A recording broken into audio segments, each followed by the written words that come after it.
Welcome back, listeners and even viewers. We've got another super guest on today's Arcade Attack podcast. We've got Paul Hellquist. What a gentleman.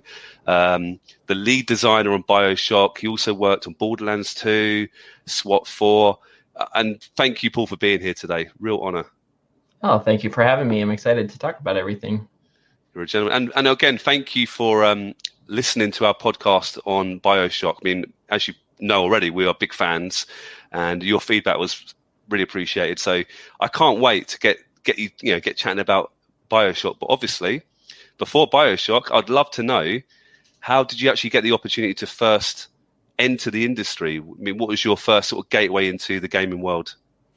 Yeah, I started out as a game tester at Electronic Arts as I was wrapping up my college experience. I realized what I was studying, which was anthropology and archaeology, was something that, the career path was not something I was super excited about. So I started thinking about what else do I really enjoy, and video games was on the top of my list. Did a web search. This was in the late 90s and found an internship program at Electronic Arts. And I was on the East Coast in Massachusetts. And I drove my butt all the way out to San Francisco and spent a summer doing QA testing at Electronic Arts. Drove back in the fall, went back to school, and did that two different summers at Electronic Arts. And in the meantime, I was working on level design stuff. This was back in the days of Quake 2 and Half-Life. And so I was, trying to teach myself how to do stuff in those tool sets as I was testing. Oh, man. And we've actually had a few people in our show before who started as game testers, and they obviously, I'm not going to go at game testers, but they kind of carried on their career, and it gave them a good level, a good to understand. They told me anyway, it really helped in the future about, what to expect. And I mean, can you remember any games you tested on back then? And do you agree that part of your career was very important for the rest of your career? Yeah, it was. I mean, for me, it was just very eye-opening, like I'd been playing games for years, but had absolutely no idea what it was like, for the people who are making them. So what was also nice about it is back then, the testing department was right next to the developers at Electronic Arts. So like I was in a big cube with a bunch of other testers, and all the developers working on the game were right around me. So I was able to really be like kind of in the mix, at least in terms of like hearing what other people were doing, and I could go talk to the developers really easily. That first game that I tested was on PlayStation, the original PlayStation.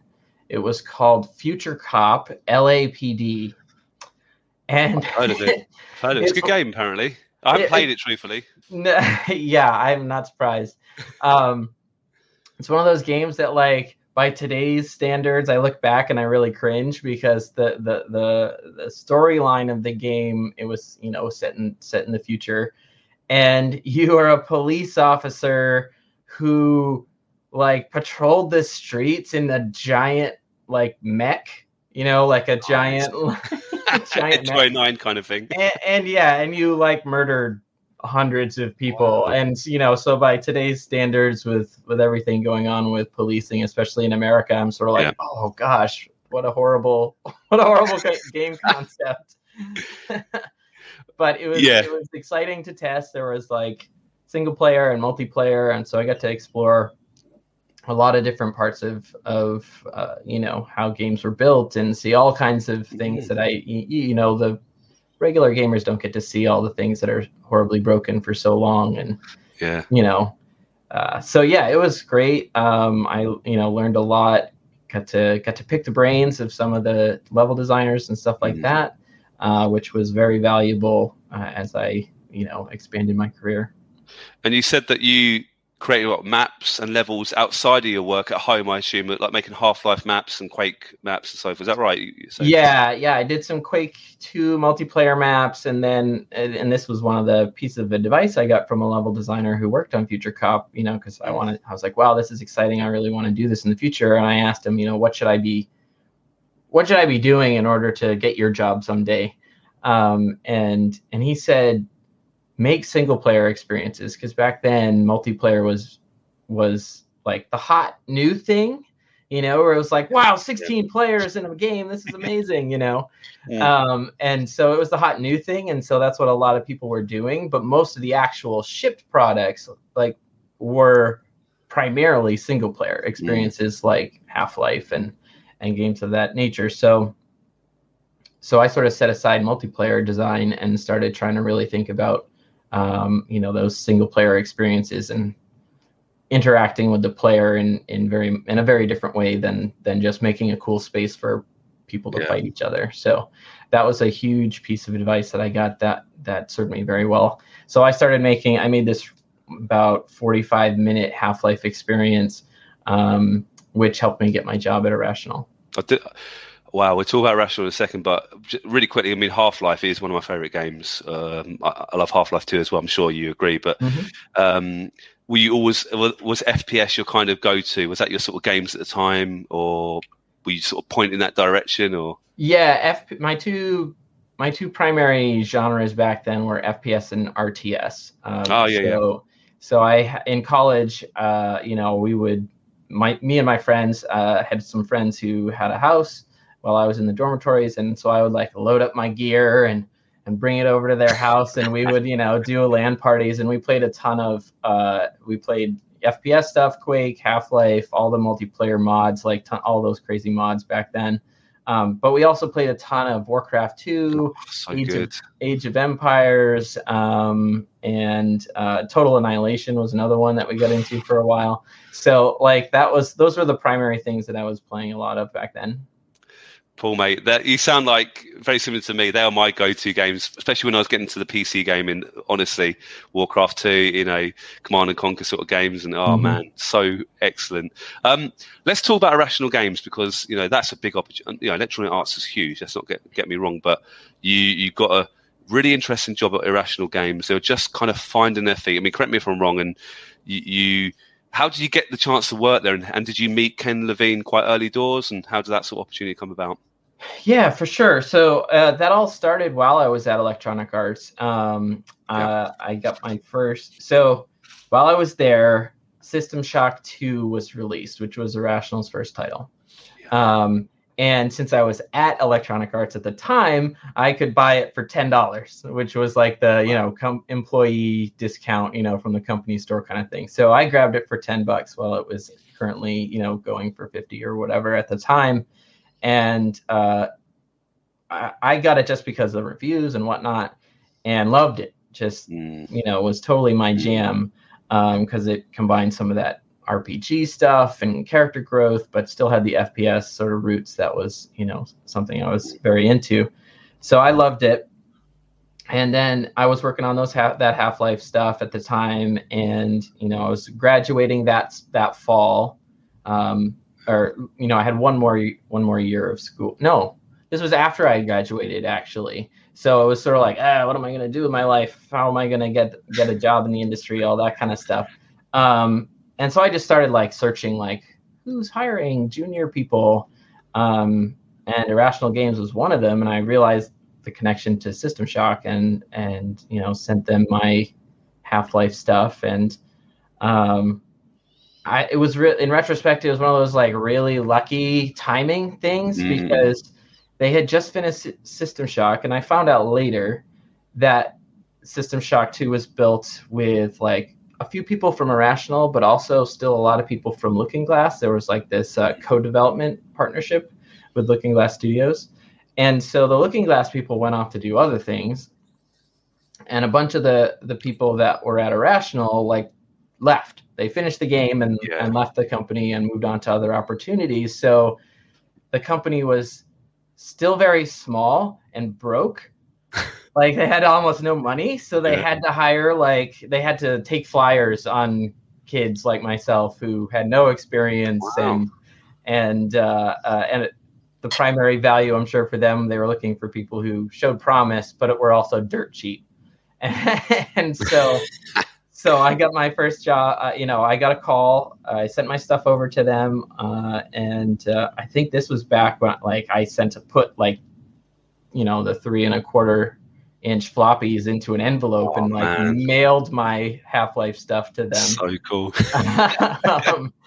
And I got a call from them while I was still in California, and they did an interview over the phone with Ken. So I did meet him pretty much right off the bat. So he was the primary interviewer. Him and the lead designer at the time was Ian Vogel. So he was one of my mentors as well. And we talked about what games I liked, how I built those levels, and like a couple days later, they called me back and offered me the job. So it was pretty great because they were also in Boston. I grew up in Massachusetts, so I was expecting that I was going to have to be on the West Coast, leaving family and all that kind of stuff. So it was amazing for me, not only to get a job, but also that it was closer to home and your family and stuff like that. So cool. I mean, what was your first? Was it SWAT 4? Was that your first job at Irrational Games? Is that right? So the first game, you have a question later about like things that I've worked on that got canceled. So I worked on a lot of canceled things before. Oh, really? Yeah. So when SWAT 4 came out, I had already been in the industry for 5 years. Like the first game I shipped was 5 years after I started that job as a level designer at Irrational. So the first game we worked on was a game called Deep Cover. And it was another partnership with Looking Glass, and it was using the Thief technology. And we were trying to make a stealth action RPG hybrid kind of game that was all based on spies. And it was during the Cold War, and we had missions where you were the like secret string puller on all these major events of the 60s. So it was you had a mission to get, to escape East Berlin through the Berlin Wall. You had a mission to infiltrate a Russian secret base. And when you get into the basement, you find out that you discover Sputnik right before it's about to launch. All of these kinds of. Sounds awesome. You were on the grassy knoll during the Kennedy assassination. Wow. It sort of did these little. Every mission sort of jumped a few years, and you were sort of exploring all these major events of the Cold War as this super spy. That, of course, didn't ever come out. It was a really cool concept. We had a lot of fun working on it, but that was around the time that Looking Glass was starting to have financial problems, and so Ken signed us up with a publisher to do a different game before the money disappeared for Deep Cover because Looking Glass was going out of business. And that was the one that you guys actually mentioned on your BioShock one called The Lost. Yeah, I worked on The Lost for quite a while. That was a PlayStation 2, I think. Trying to remember my years, but I think that was a PlayStation 2 game, and we were trying to use PC engines on PlayStation, and man, it was hard. Like Unreal Engine 2. The LiftTech engine, we started on LiftTech and then eventually went to Unreal because memory management was so tight back then.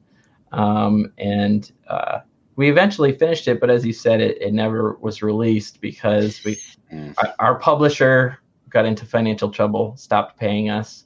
And so we were at beta, I believe, when they stopped paying us, and ultimately, there was like a whole legal thing where, there was a big argument about they claimed they weren't paying us because we didn't meet the definition of beta, when really, as far as I know, my suspicions anyway, are that they just didn't have any money to pay us. So they were like, let's just not pay them.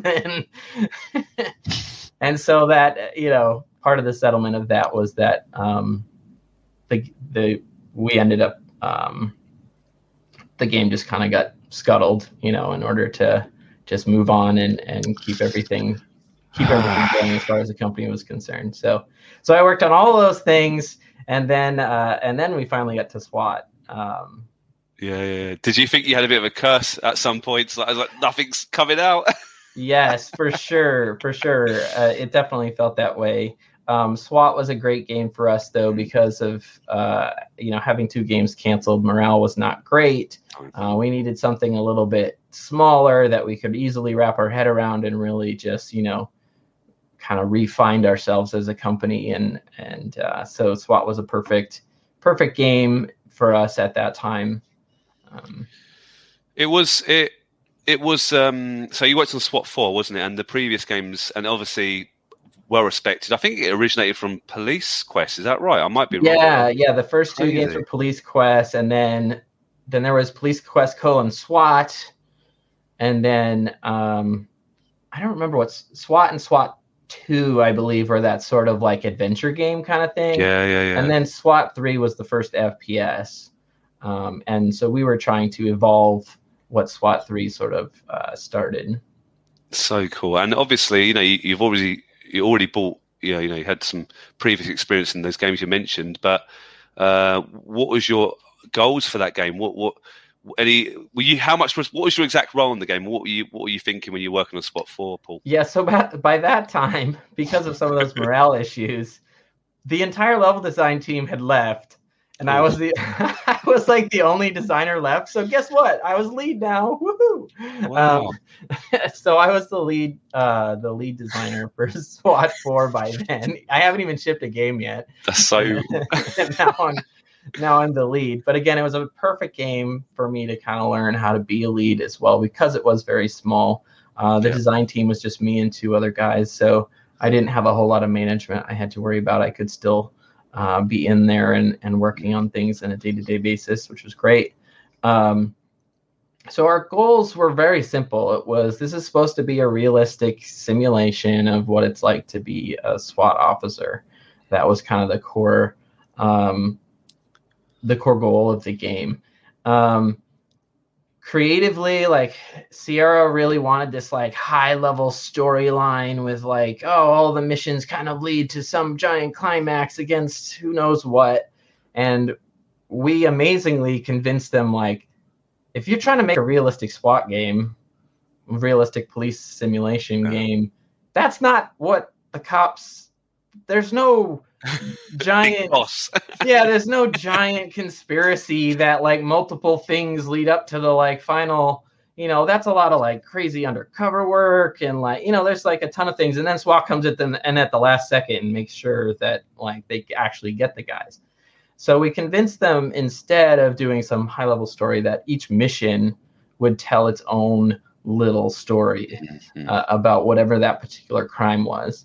And so we, really started digging back into those, System Shock environmental storytelling roots, and kind of refound our special sauce that Irrational had, by, really focusing on each of those little mini stories that were told entirely through the briefings and the things that you would find during your course of clearing those spaces.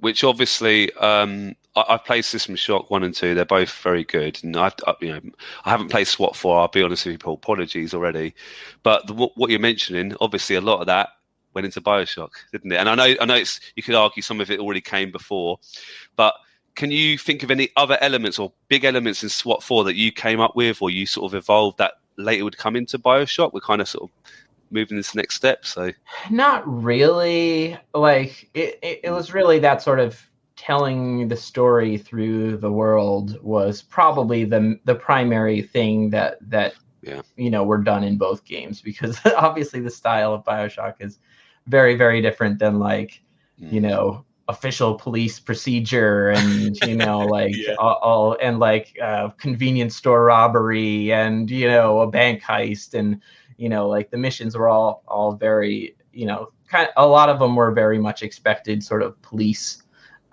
types of situations. One mission from SWAT that was kind of in the vibe of where we ended up going with BioShock is we had one mission that a lot of fans of that game really loved, where there was a suspected serial killer and they thought they finally had found out where he lived. And so SWAT was sent in to like, kick down the doors and bring this guy in. And it was a mission that had exactly one enemy. Wow. There was only the one guy. but it was super creepy. Like, you get into this house and it's clear that this is the right guy because there's all kinds of weird things going on in the house, and like you find his children, the room that's still like preserved like from when he was a kid, and like all these creepy kids drawings with like, you know, blood and, you know, eyes scratched out, and like you sort of descend from the top floor into the basement where he's, you know, got his latest victim about to, you know, you're trying to rescue her before he gets his latest victim. And so there was a lot of that creepy element of like, and there was a lot of randomness, so you never knew where you were going to find this guy. Sometimes you'd find him in the very first room. Wow. And sometimes you'd have to like search the whole building before you found him. So, so there was a lot of that, like, it's quiet, too quiet, ambient noises, and, you know, jump, you know, that kind of like tension building, jump scare kind of stuff that, you know, obviously was a big part of BioShock. Of course, yeah. And it was a success, wasn't it? SWAT 4 did well, got great reviews. Did it sell well? I know that.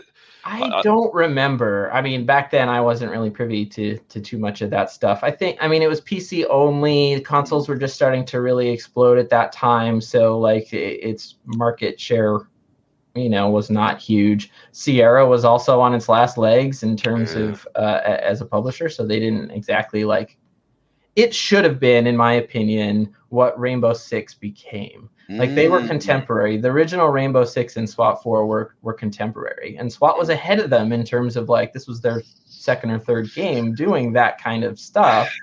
But you know, I guess it was still Ubisoft. I don't remember who published the first Rainbow Six, but they put way more into marketing and getting the word out and all that, and building excitement and stuff, and than Sierra did. So SWAT 4 kind of had its fans, but never really, you know, became a huge franchise like it probably should have. Like, it was the fourth game, but it was also the last game, you know? Yeah, it's sad, really, isn't it? Because Sierra were amazing, let's be honest, back in the day, and it's a shame. It is a shame. But well, let's talk about BioShock, because you know, oh man, you know, I'm a huge fan. I've only played it recently. I only completed it quite recently. It's one of those games that sort of passed me by, and I was blown away. And I'm thinking, wow, this game, you know, it seemed modern when I played it last few months. I couldn't believe it, and just the fact that it was made many years ago, I couldn't quite believe it. So that's great to hear, because it's one of those things when you make these games. Like, I haven't looked at it since we shipped it, pretty much. Wow. Not because I hate it or anything like that. It's just one of those, like, you spend 3 years 100%, you know, in there. You kind of excited about launch, and then it kind of goes into the background. So it's one of those games that I'm like, does this even hold up? You know, like when I think. So it's great to hear that it does hold up, at least in your opinion. For me, it does. For me, and I'd love to know, actually, because BioShock, you mentioned 3 years. I know you can go in a bit more depth if you want later about how long it took. But what was it? How did you first? Who came up there? Was it Ken's idea? Was it this idea? I think it was System Shock 3 originally, but it sort of. I'd love to know that kind of really early days and how you got involved early in that, and what was it? You know, really early days in the BioShock life.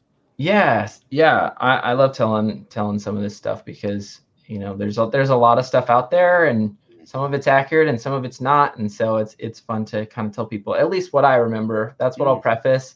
Everything I tell you about BioShock is what I remember. I'm sure some of my coworkers and friends on the team may remember things a little differently, so everything is with a little bit of a grain of salt. But here's what I remember. After when the Lost got into its legal issues and we weren't sure if it was going to ship and all these kinds of things, we had some time without a project, and Ken came to us and said, "What do you guys want to do?" And we were like, "System Shock 3, let's do this!" Like, like that's what we want to do. We're super excited about it. And he was like, "Well, I don't know. Why don't you, you know, it did okay, but when Looking Glass went out of business, I don't know what's going on with who owns it anymore." And like, there was all kinds of question marks. He's like, "But you got nothing to do right now. Make a demo." And we talked about it. And so we made a demo on the original Xbox Wow. It's something that I wish I still had footage of, because Oh my it God. exists somewhere. Wow. If it survived a hard drive wipe somewhere. But we had a demo of BioShock working on the original Xbox.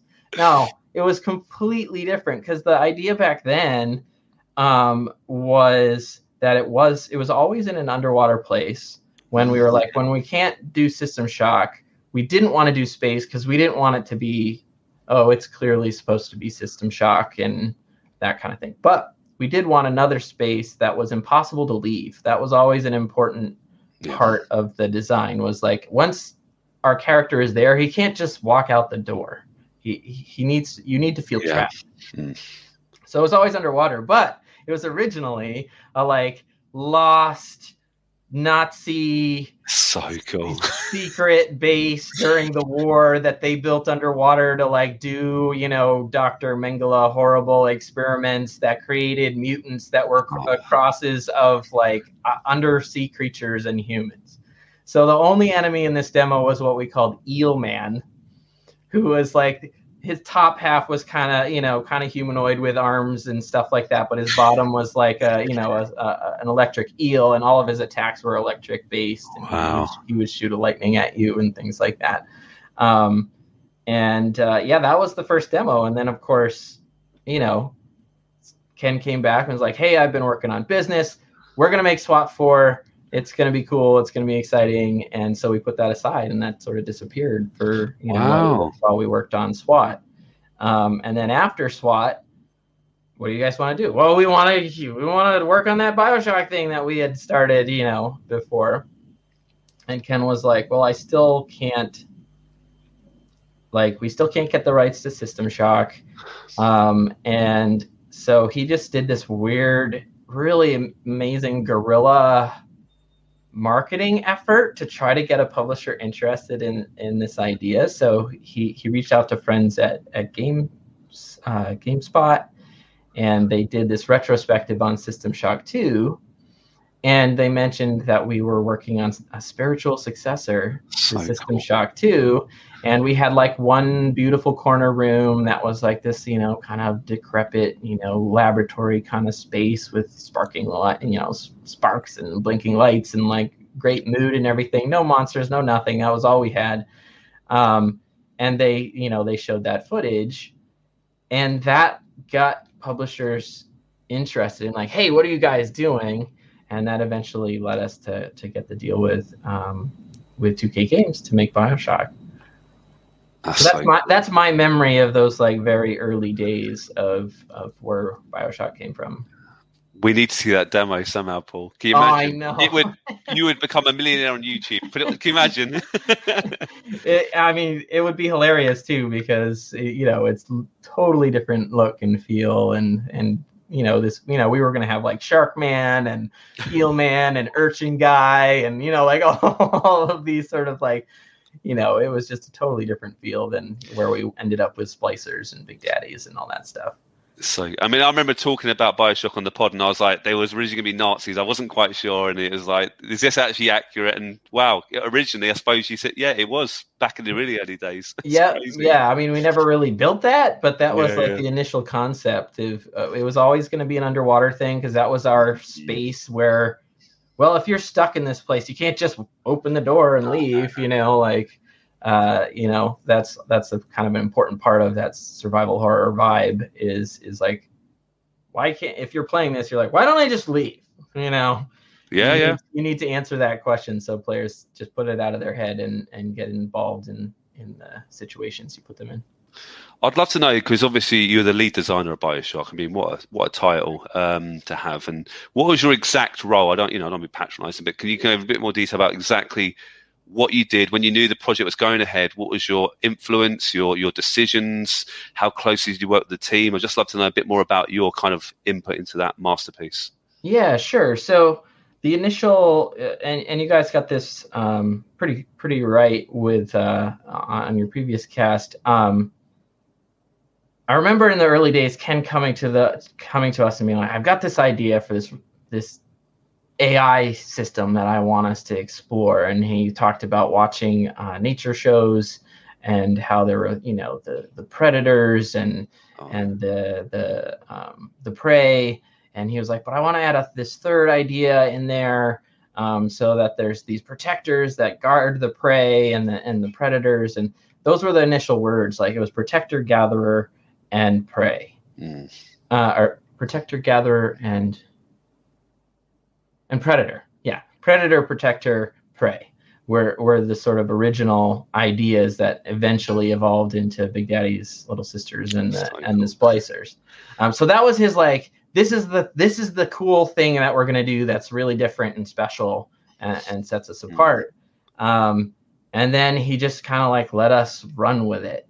And so I basically came up with all of the systems. Like, the one of the core early ideas was mod the world, mod yourself, mod the world, mod the weapons, mod yourself.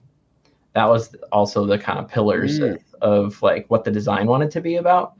So we just started designing systems, and I designed the majority of them. So I designed the plasmid system, the weapon creation system, the crafting system, the hacking mini game I did.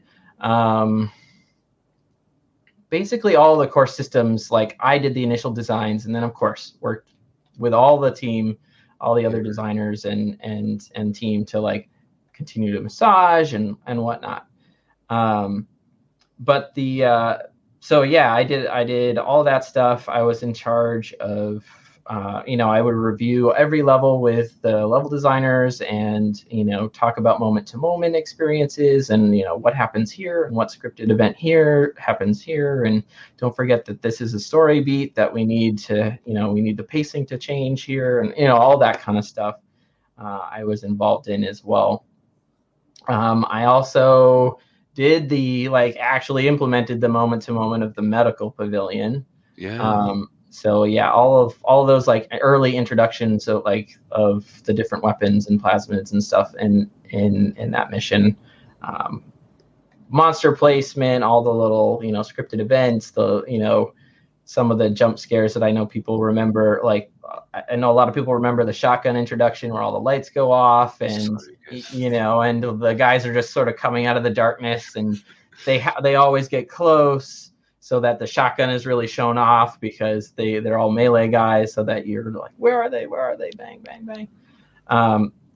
So that was kind of the, I was involved in all that moment to moment stuff and medical as well. I also wrote the first draft of the script. Oh, wow. Yeah, it's one of those things that like we were building the game, and Ken was really busy, and I was like, we need a script because there's all these moments that are supposed to happen, and we don't know what they are and where they're supposed to happen, and we can't build spaces for it. And he was like, yeah. I want you guys to explore. I don't want, my story to get in your way. And eventually the project leader, Alyssa, said to me, like, I know you need this, and he's not ready yet, so just go write what you need to exist.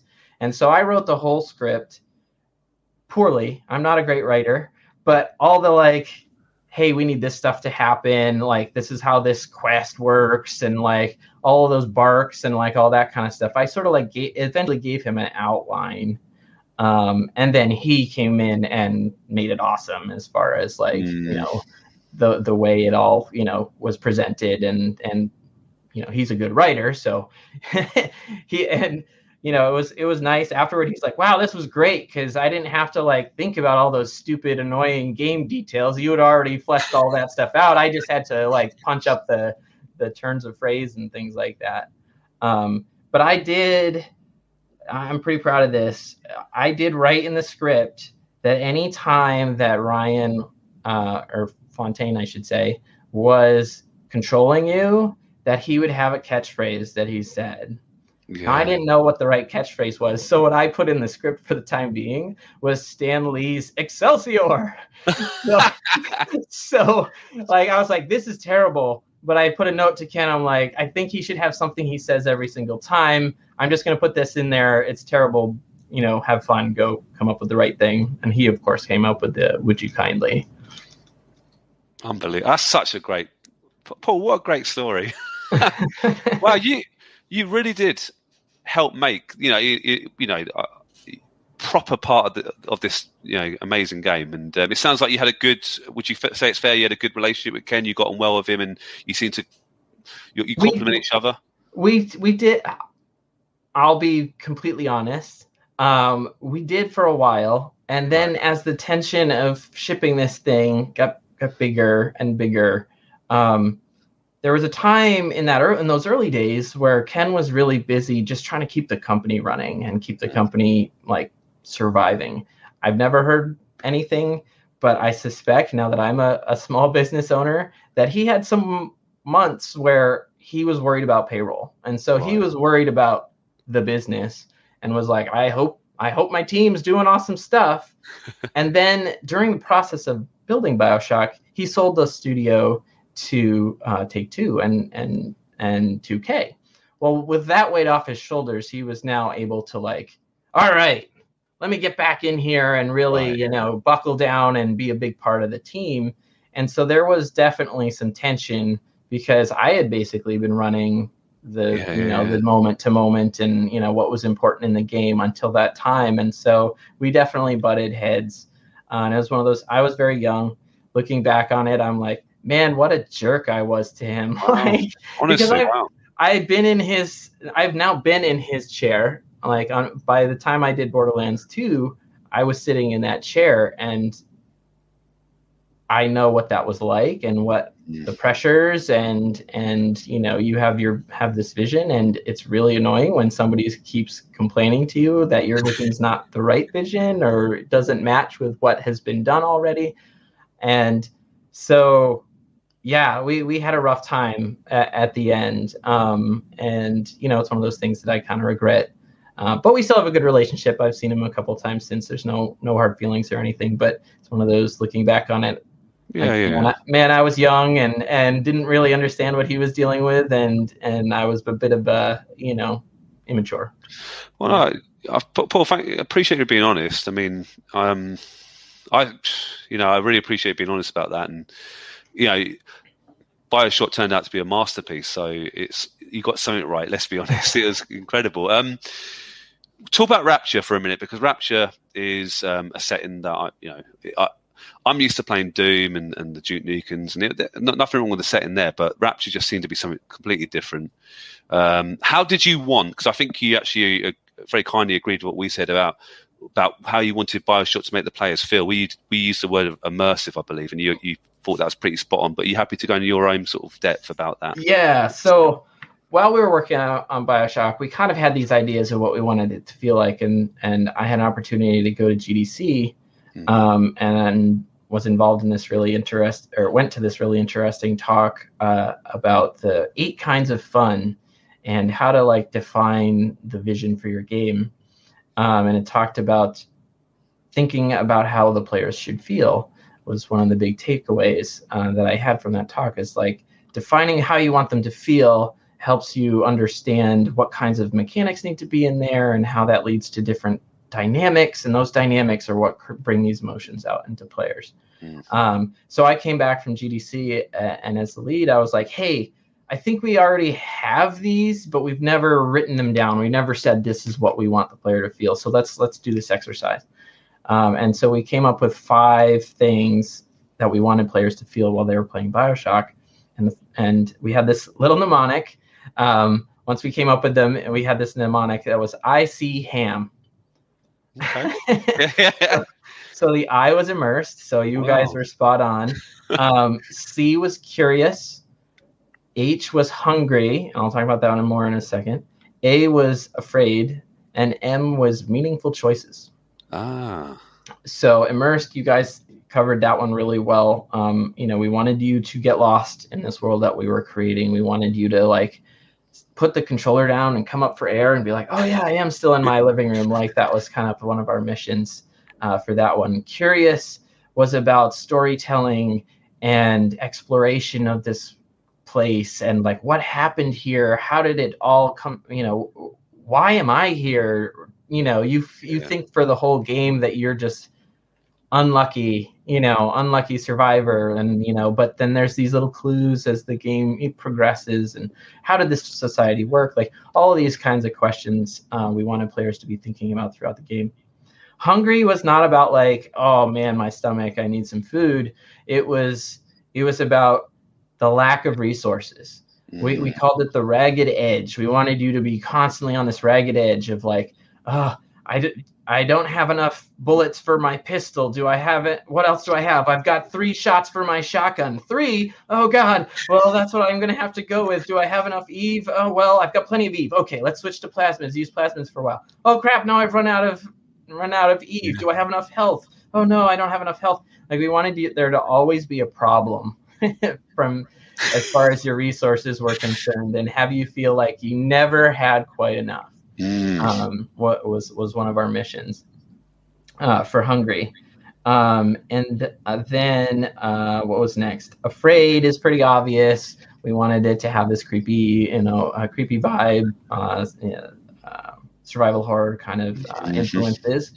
And then meaningful choices is across the board. The most obvious one people think of that you guys talked about at length was the save the little sisters, harvest the little sisters.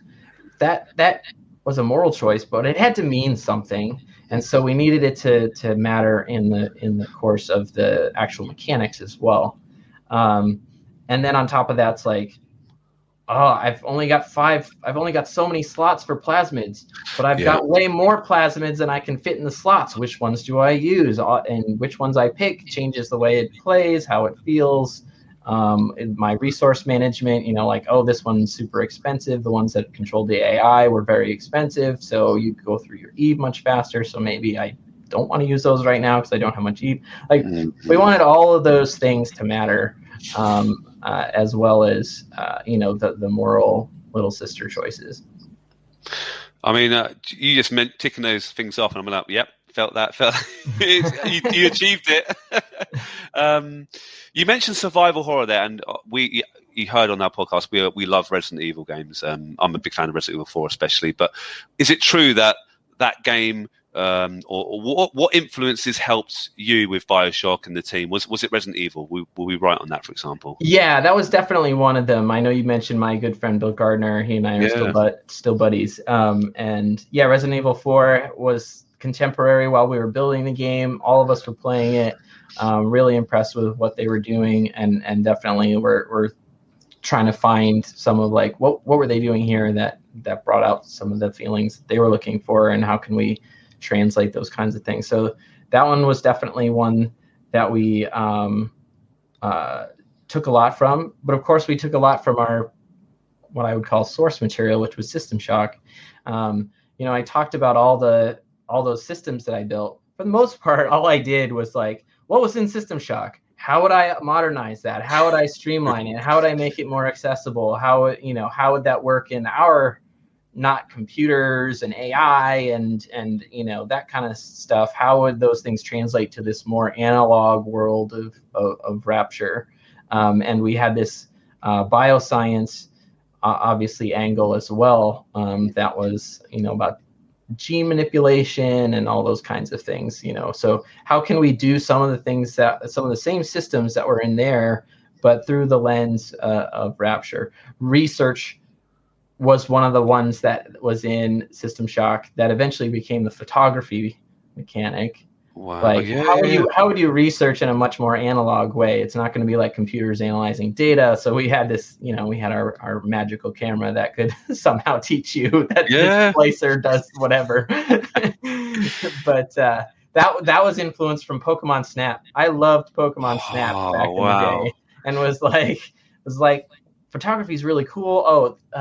There was one with ghosts that you could take pictures of the ghosts, and that was how you killed them. That's that PlayStation game, isn't it? Yes. I actually played Fatal Frame. That's it.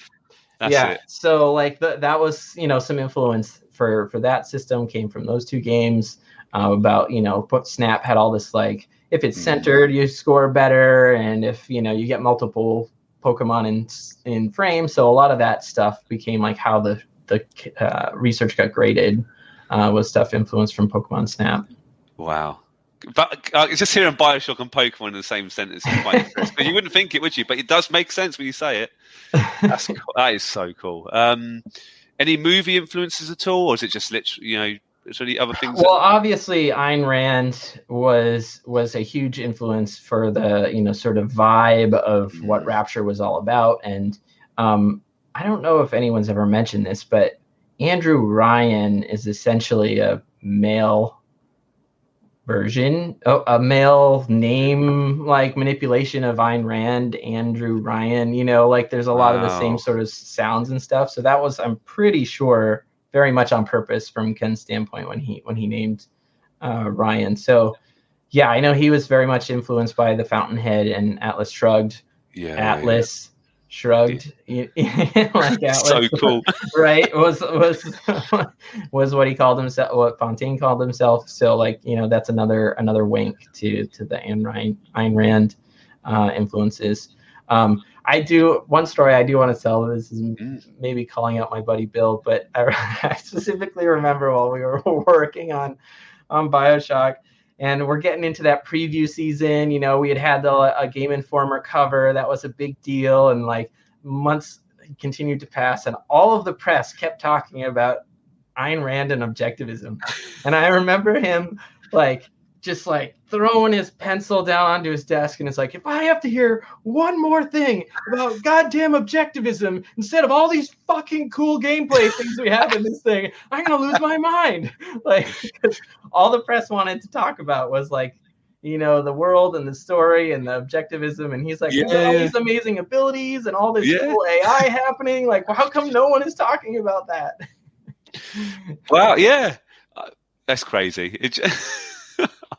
But at the time, it was so heady compared, that influence was so heady compared to what else was on the market at the time that, I think the press really latched on to well, hang on a second. These guys are trying to push in ways that games generally don't push, in this sort of more, I don't know, academic to some degree, more deeper themes, more mature themes. It wasn't just hey, there's a guy over there, let's shoot him in the face. There was a lot more going on in our world, and a lot more social commentary and all this kind of stuff. And I think that grabbed on for the press of the time. They were like, whoa, this is something really different, let's talk about that.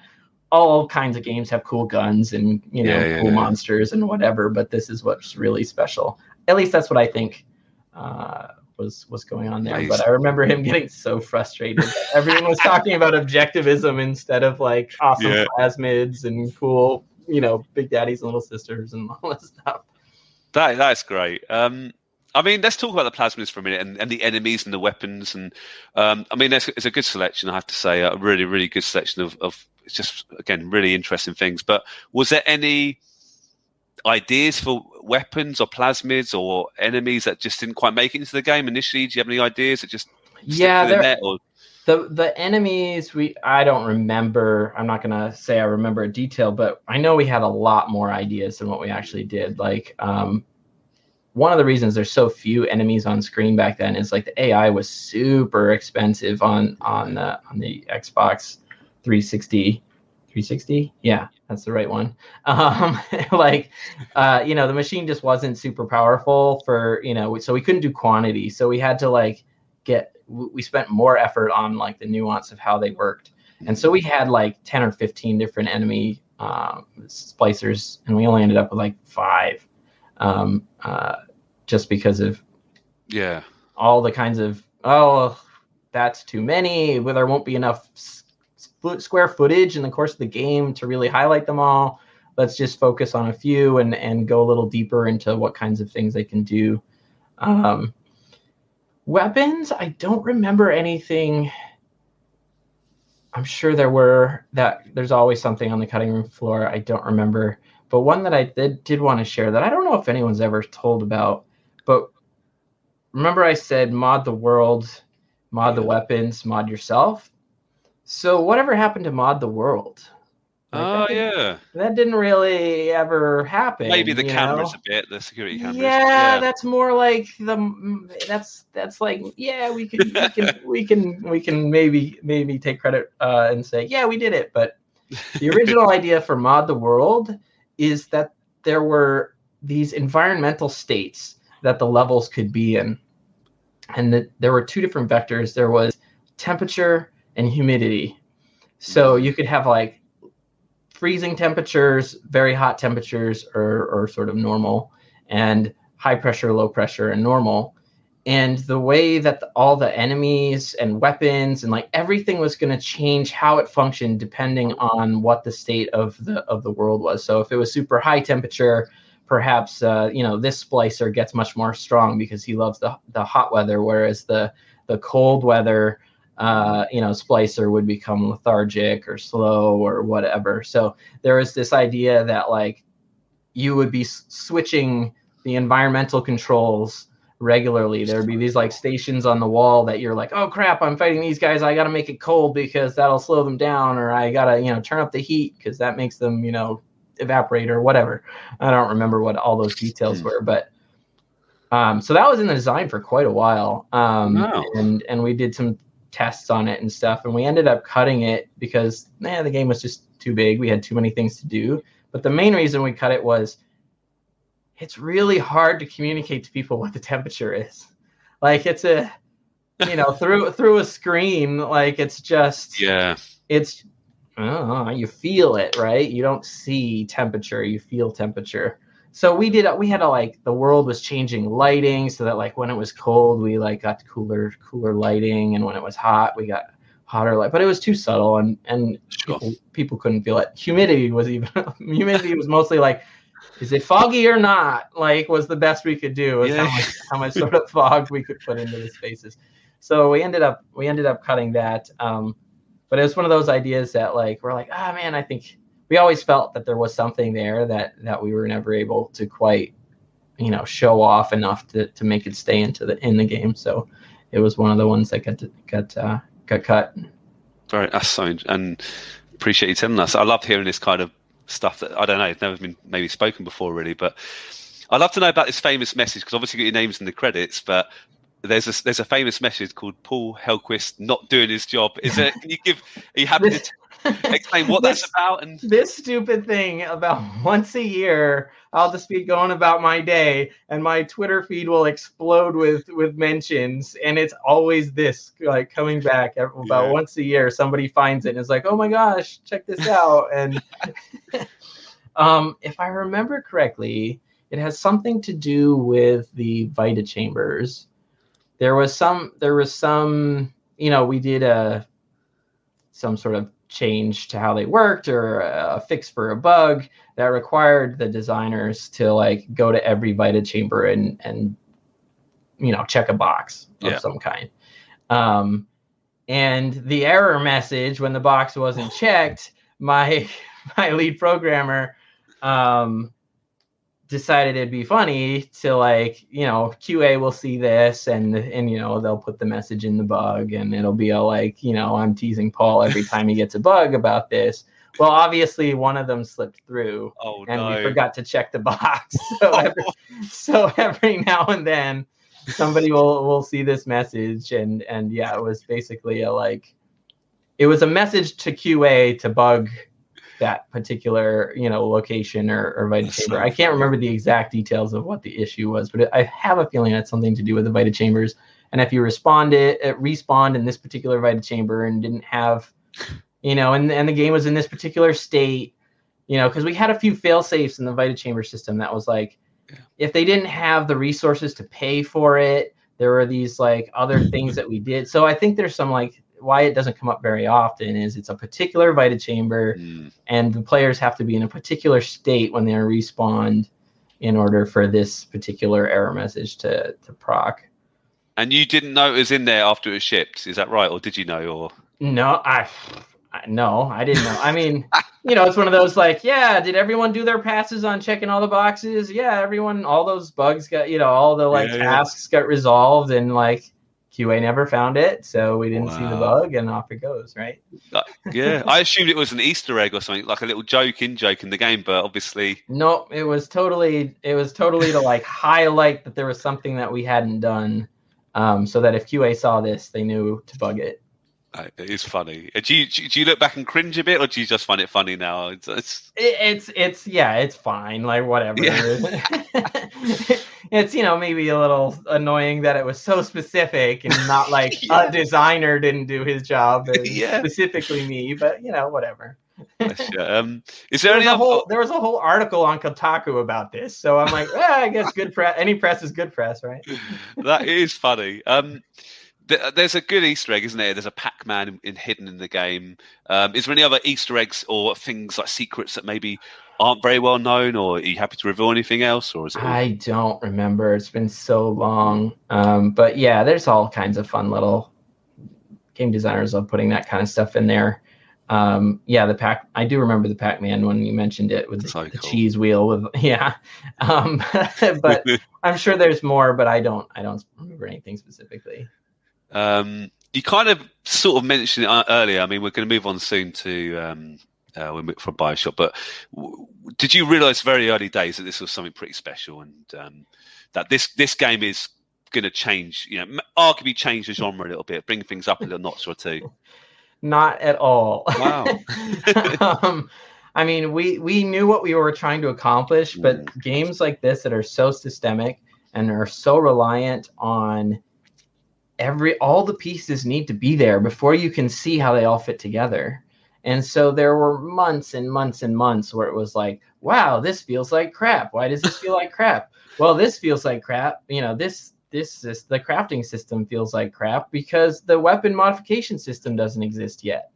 Or whatever the case may be. That's just sort of top of the head. But like everything was so intertwined that if one piece wasn't working well, it would cascade it to another piece feeling crummy because you're like, well, why would I upgrade? Why would I craft this thing since I can't get the upgrade yet? So this crafting system also feels lame, whatever, like all those kinds of things.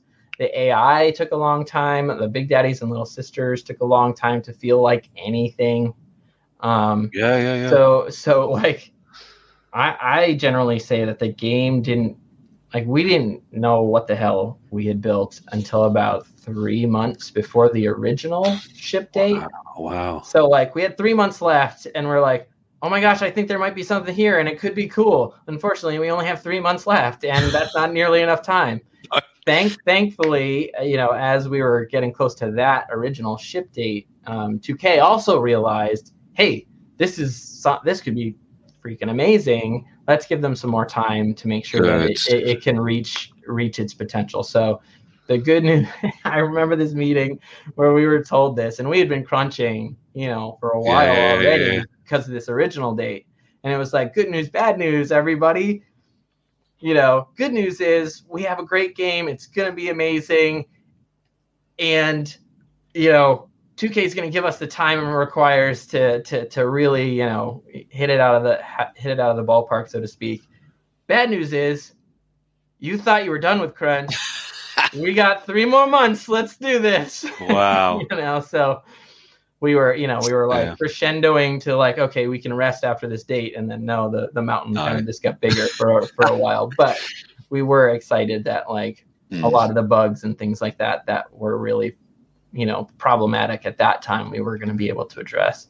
And when it came out, it was, System Shock 2, amazing game, didn't sell very well. BioShock, again, I don't want to put words in your mouth, but I maybe people are a bit worried it might have the same sort of thing, critically respected, but didn't quite sell well. But it just exploded. I mean, how did you feel? You had a question in here about like when did I like really start to feel I had something special. I'll answer that sort of leading into that one. For me, it was the day that we got music into the bathysphere ride.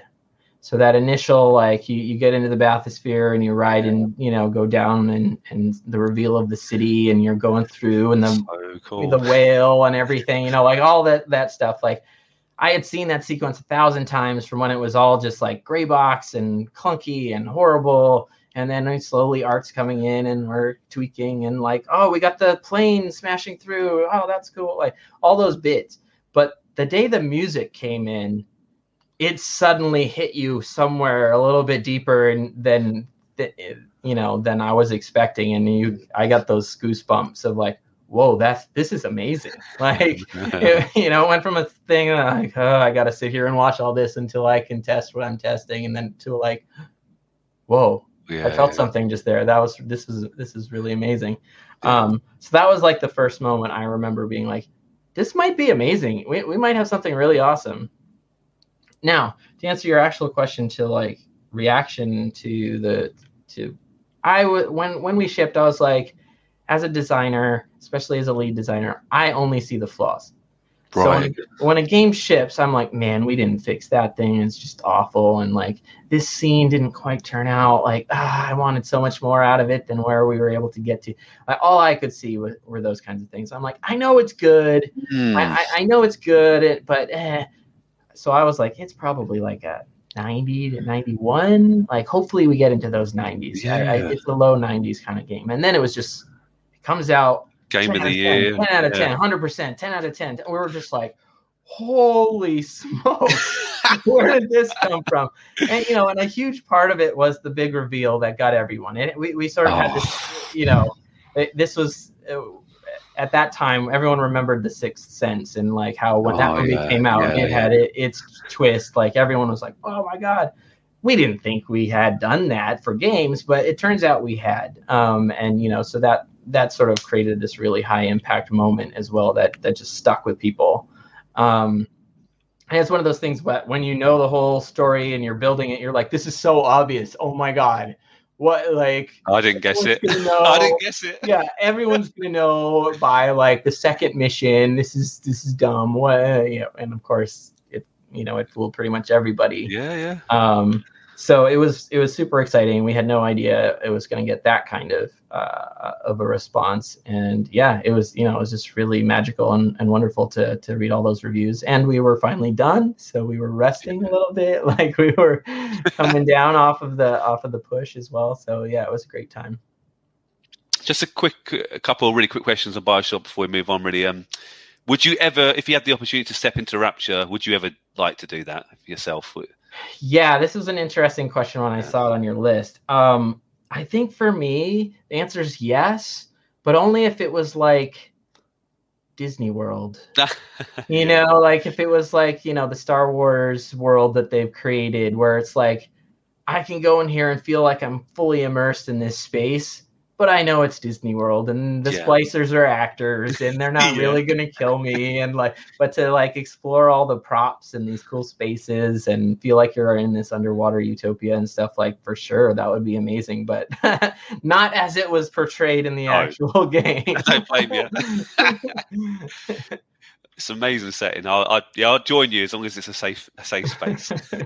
How about plasmids? If you could choose a plasmid for yourself, I managed to ask Ken that, as you know, but I'd love to hear your opinion about if you could choose one for your own personal abilities. Yeah, when I saw this, I was like, you know what? I got to refresh my memory on what was there, and I found it interesting that I was like, if you had asked me how many plasmids were in the game at the start of the podcast, and I hadn't gone and looked it up, I would have been like, there were like 20, 25, and I was like, no, there's like 10.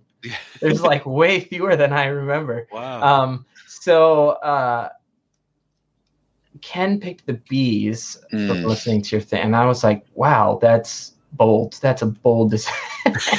I'm a little more practical. I think if it was like all entirely about practicality, it would have to be telekinesis. Like, like, oh man, I left the remote over on the, it just, like grab it, like those kinds of things.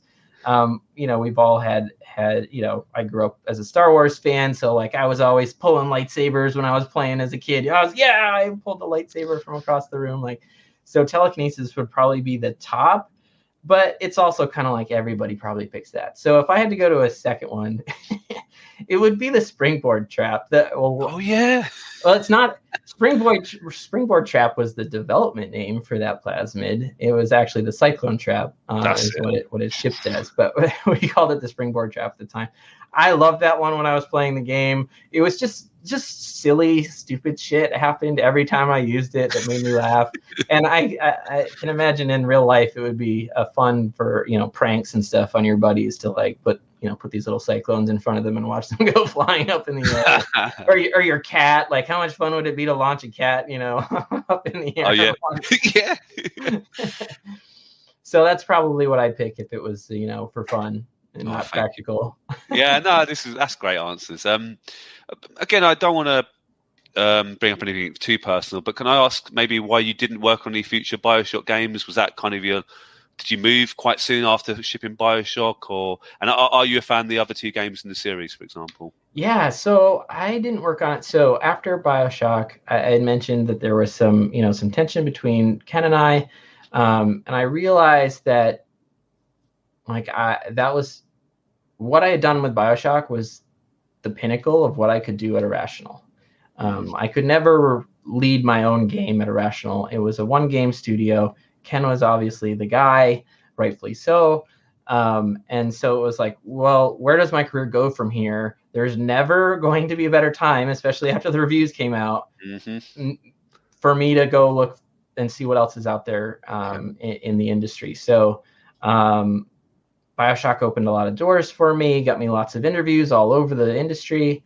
And so I decided it was time for me to go somewhere else that had a bit broader portfolio, more opportunities within the organization. So that's why I ended up at Gearbox, because they were a multi-game studio, and they were looking for me to lead with Mikey Newman, a Duke Nukem game of all things. Duke Nukem Forever, was it? Or? No, it was called Duke Nukem Begins. Oh, okay, wow. It was, this was at the time when like Batman Begins had just come out, and Casino Royale had like reinvigorated. Both of those had reinvigorated, franchises in cinema, and so the idea was that we were going to reinvigorate the Duke Nukem franchise, kind of reboot, modernize, all that kind of stuff. Wow. That's a whole different story. But anyway, I went off to Gearbox to work on Duke Nukem Begins, which of course never came out because 3D Realms went under, and the property kind of became in this limbo, and so that's what got me onto the Borderlands team. So I guess it all worked out.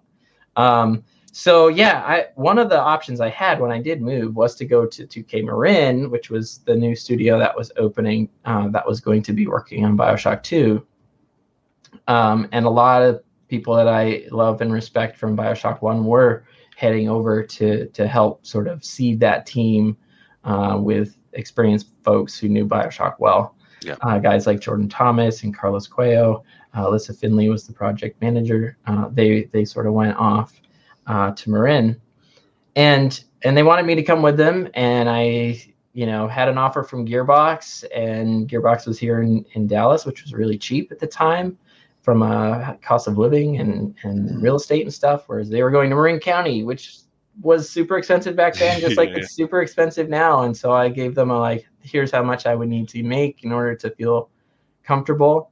And a lot of that came from my wife. She was like, hey, if we're going to move away from family, we need to make enough that I can stay home. We had my daughter was only 3 years old at the time, so she wanted to stay home with Noelle and raise her, not have to work, so that she wouldn't have the stress of working and raising our daughter and all that kind of stuff. So we needed to reach a certain financial situation, and I gave them the number for, well, in California, this is how much it'll have to cost, and they were like, no, we're not gonna do that. So that's so I ended up down in here in Dallas with Gearbox.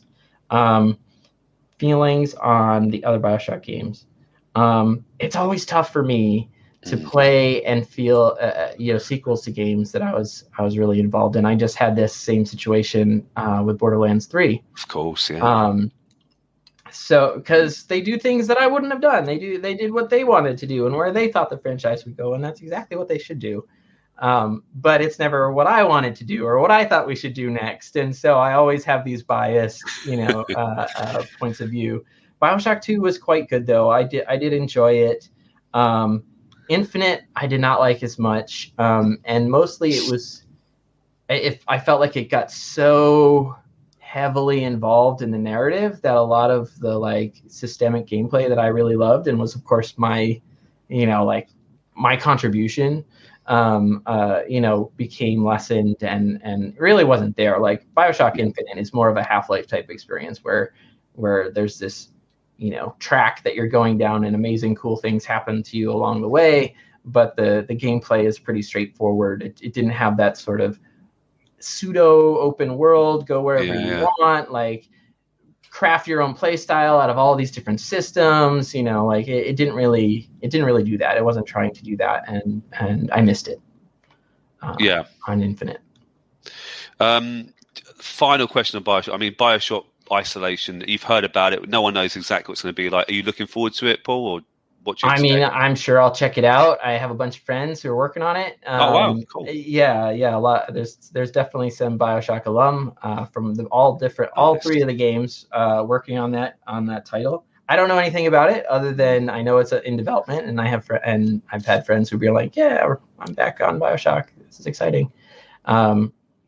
But yeah, so I'm interested, but I know as much as you do. You're not. No way you're involved in it. You're not. No, you're not. Okay, no, cool.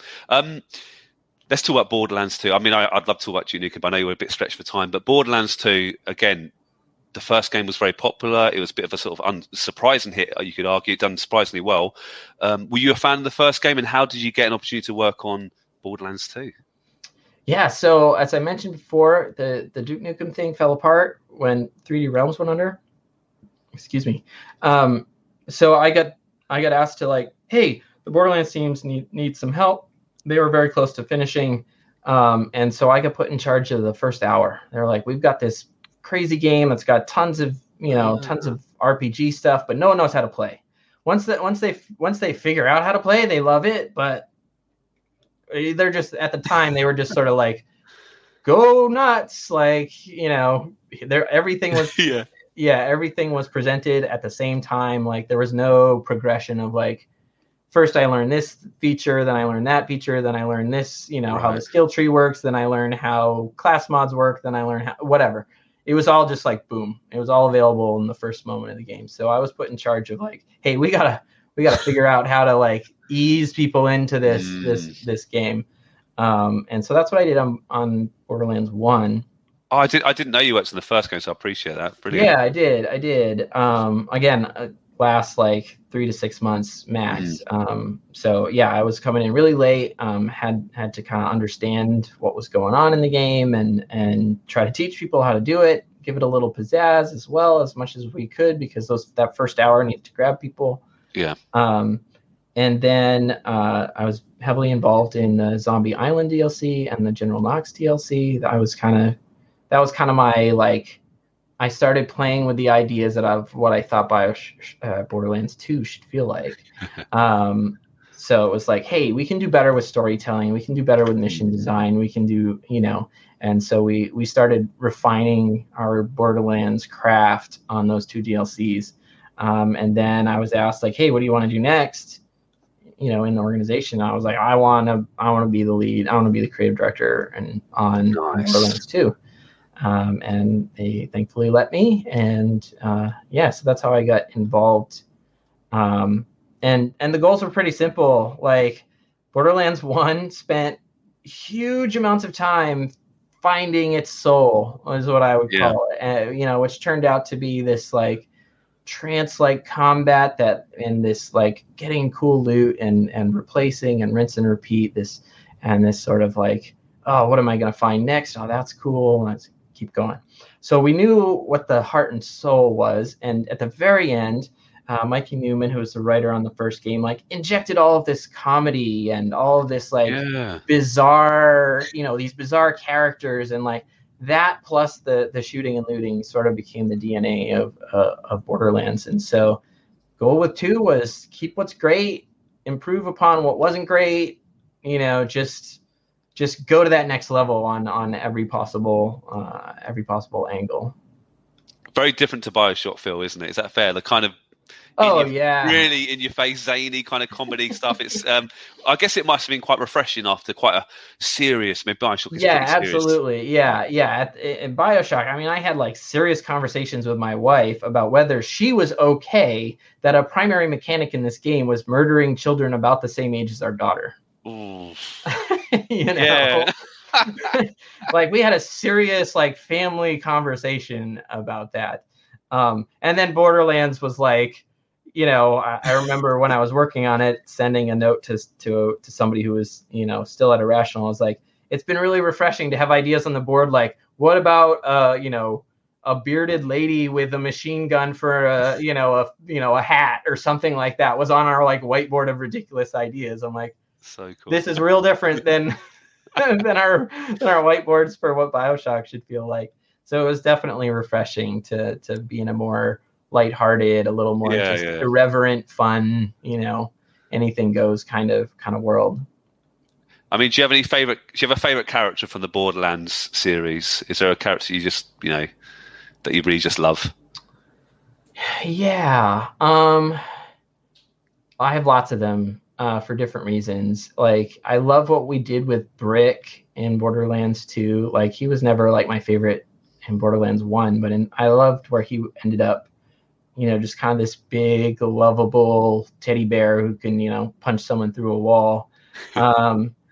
And I especially loved him in the Tiny Tina DLC. He was just really fun. Who else? I don't know. That he stands out to me, and I know there's somebody else, other characters that I'm missing because there's lots of fun ones. But top of my head, he's probably my first choice. Good on you. And you didn't work on Borderlands 3, is that fair, Paul? You mentioned. Yeah, no, I did not. I did not work on Borderlands 3. So yeah, that was all fresh and new to me. Do you think, for example, there should be more Borderlands games? I don't know if they're working on number 4 now.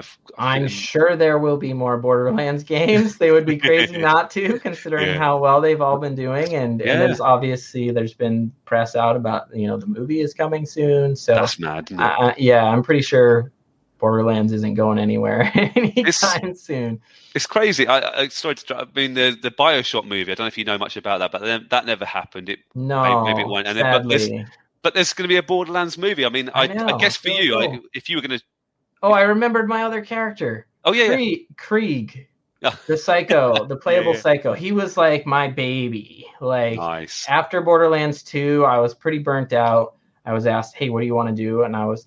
The psycho was one of our, like, potential playable characters for the main 4 of BL2. And I was like, I want to make the playable psycho. Nice. And my executive producer was like, cool, what do you need? And I was like, I need Anthony for writing. I need one programmer and one other designer. And the 4 of us just went to town, had a blast making that character and, you know, creating this really interesting, weird